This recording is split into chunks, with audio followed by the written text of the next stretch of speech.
Japan has today surrendered. Let us thank God for this great deliverance. On the 15th of August 1945, Prime Minister Clement Attlee declared that Japan had surrendered and that the Second World War was finally over. Thousands poured onto the streets of Britain to celebrate the news. Today on a special Songs of Praise, we're here at the National Memorial Arboretum in Staffordshire to remember some of the really incredible stories of courage of those caught up in the conflict. I was quite amazed to find out that I had a father that was a hero. And I'm in Chichester to hear how a hymn sung by women in a Japanese prisoner of war camp inspired courage and hope.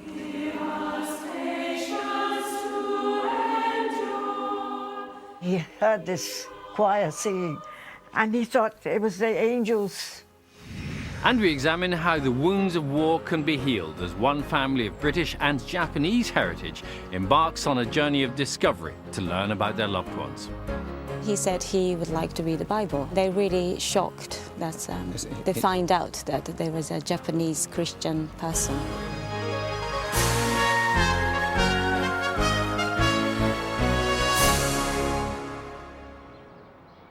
We also hope you'll find some inspiration in our music today, and we start with a hymn of thanksgiving.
Next Saturday, the Queen and other members of the royal family will attend a series of special events to commemorate the 70th anniversary of VJ Day. It's estimated that more than 36 million people were victims of the war in the Far East and the Pacific. That's about half of all the casualties of the entire conflict. Some of the bloodiest fighting took place as World War II entered its closing stages and the Allied forces approached Japan. Facing defeat, the Japanese command unleashed a new and terrifying weapon. Kamikaze. In May 1945, in the Pacific Ocean off Japan, pilots set out on suicide missions, deliberately flying planes at ships of the advancing Allied fleet. Even against the best defense, the enemy sometimes gets through. One of the victims was George Hinkins, who was serving on board the aircraft carrier HMS Formidable. George's son David grew up here at Greenfield near Manchester, in the shadow of this monument to the memory of those who died in the war. His name's there, George Hinkins. It must have meant a lot to you when you were a child, living here, to know that his name was there. Yeah, it did. It meant an awful lot. It meant, in a strange way, it meant that he was real. It's getting a bit windy. Sure, we're going to have a chat soon. Yeah. Watch out. I'm glad you said that. You never met your father, did you? No, I didn't. He was killed 5 months after I was born. He was captain of a Bofor gun, and one of the kamikaze planes had selected Formidable to crash into, and when he realised that the plane was going to hit, he sent the gun's crew away and carried on firing the gun himself, and it hit just underneath his gun emplacement and killed him and, of course, the pilot. And how did you feel when you found out what had happened? I was quite amazed to find out that I had a father that was a hero. Yeah, he was a hero. But at the same time, I missed him, definitely. I still do.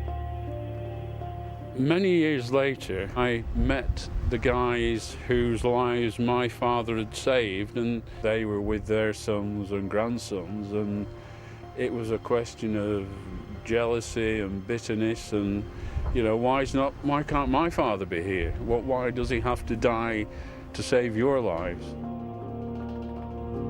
But then something happened which gave David the strength to overcome his feelings. One day I went to church and they started singing, "Father God, I wonder how I managed to exist."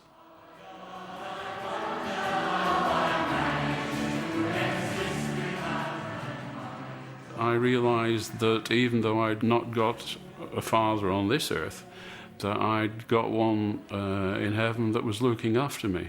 And things just turned around from there? They did indeed, yeah. It was just wondering whether the pilot had other family. Did he leave a son behind the same as myself? But let's face it, it was 2 brave men died that day. No matter which side they were on, there were 2 brave men to do what they did.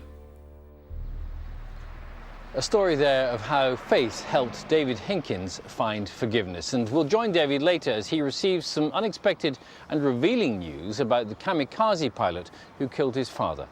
First, though, let's hear a hymn of hope for those who face peril on the sea.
There are more than 300 memorials set across 150 acres at the Arboretum.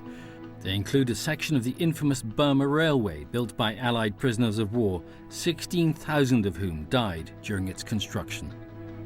This is the original lich gate from the notorious Changi jail in Singapore.